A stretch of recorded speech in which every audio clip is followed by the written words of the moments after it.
We're going to talk contract extensions on today's episode, but if you had to pick only one player to extend, Amari Cooper or JOK, gun to your head, who would you rather extend? Let me know in the comment section below while the intro video rolls.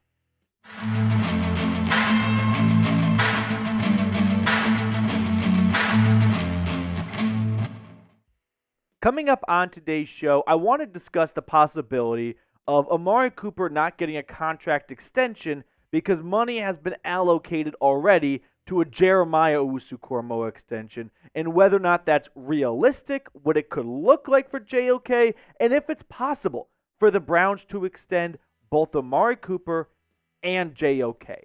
Now, I always like to begin the videos with a little background and context here. So, JOK is entering the final year of his rookie contract. He was a second-round draft pick back in 2021. Last year, he was one of one. Only one player had more than 100 tackles and 20-plus tackles for loss. That's Jeremiah Owusu-Koramoah. Put together the best season of his young NFL career. 101 tackles, 20 tackles for loss. But on top of that, look at the other stats he had.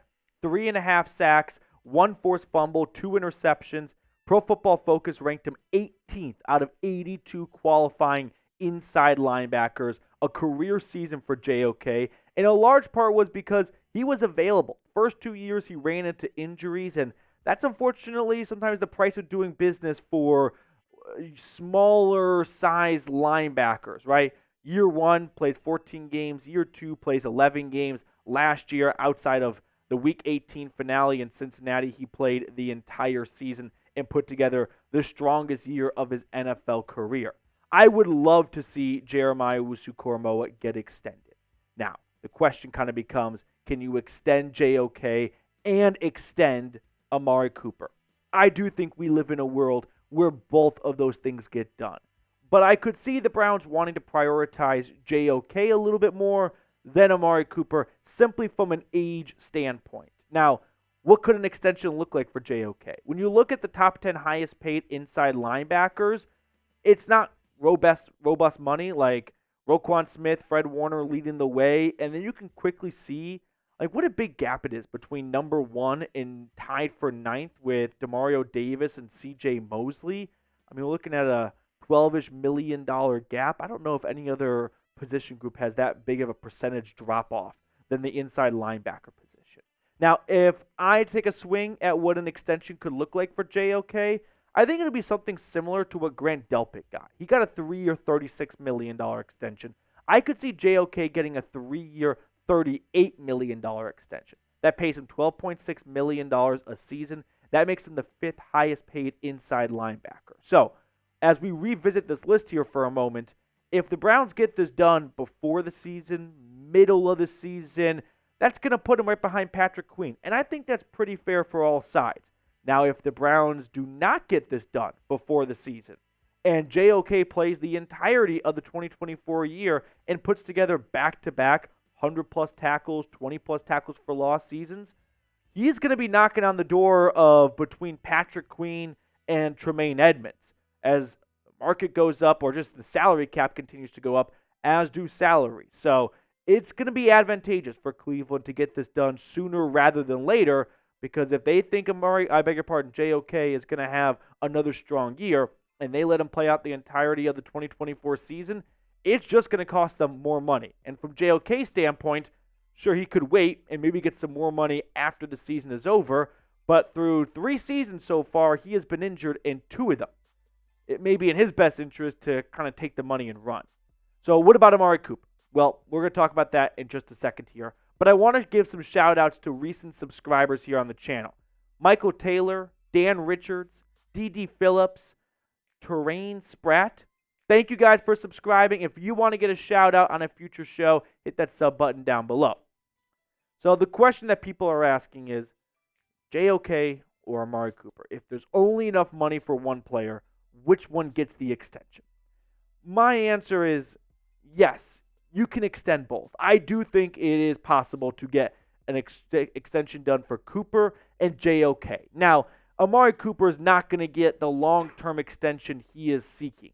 I think he could get a 1-year contract extension. That keeps him locked up through 2024 as he currently is scheduled and 2025, which means he'll be a free agent when he's 31 years old. And then for JOK, like we just went over, I think you could swing a 3-year, $38 million extension. Now, the Browns are currently in the red for 2025. They're going to roll over a decent amount of cap space. Plus, if they restructure Deshaun Watson's contract for this year, that's more to roll over, but that would also increase his cap hit for next year.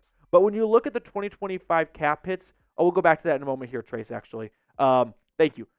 When you look at the 2025 cap hits, some of these guys, and all these numbers come from over the cap, by the way, are just not going to be on the roster next year at this number. Like, I fully expect them to extend Myles Garrett next year, and that would lower his cap hit. Something similar could be done for maybe Denzel Ward. Same goes for Jed Wills potentially, or maybe even David Njoku. They could restructure Deshaun Watson's contract.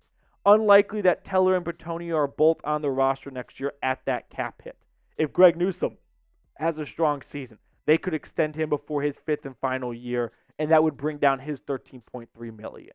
So, yes, there are a lot of big numbers on screen here, but there are a lot of pretty simple maneuvers the Browns can make to lower these cap hits. But ultimately, I think if the Browns find a way to extend Cooper and JOK, it's just going to mean that they have to tone down their free agency spending.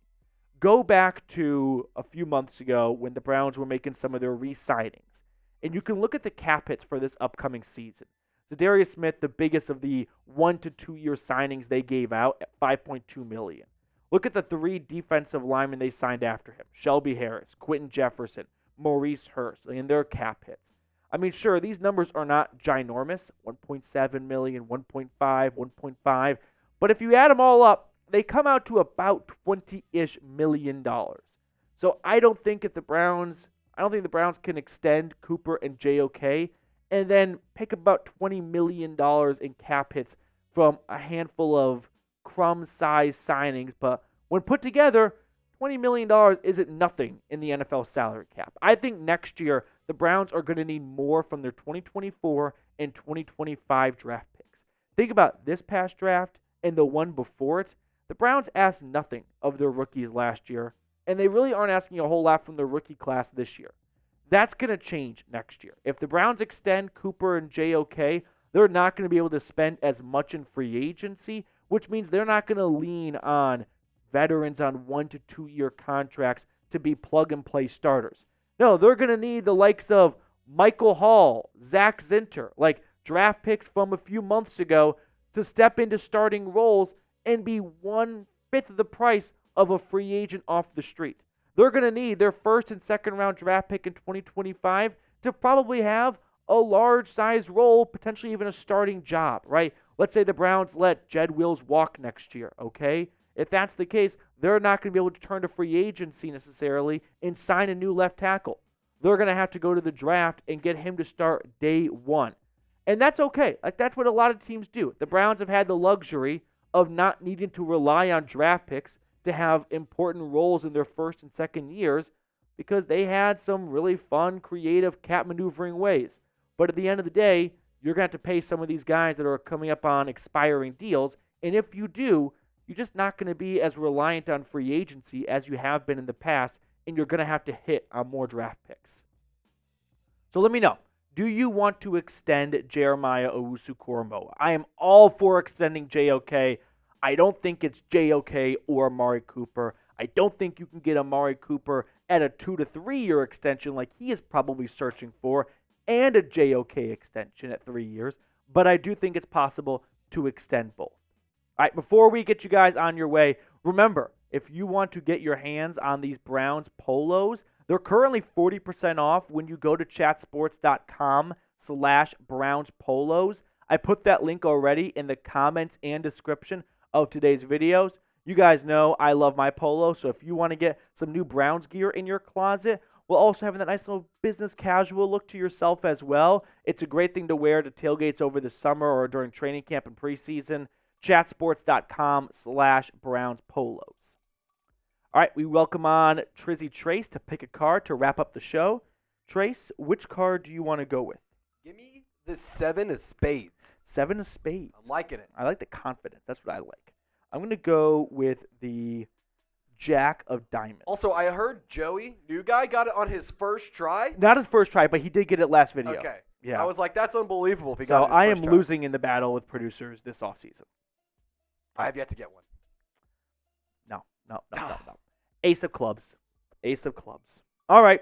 That will do it for us on today's episode. Thank you guys so much for tuning in. If you enjoyed it, give us a like, comment, subscribe, all that good stuff, and we'll catch you guys later.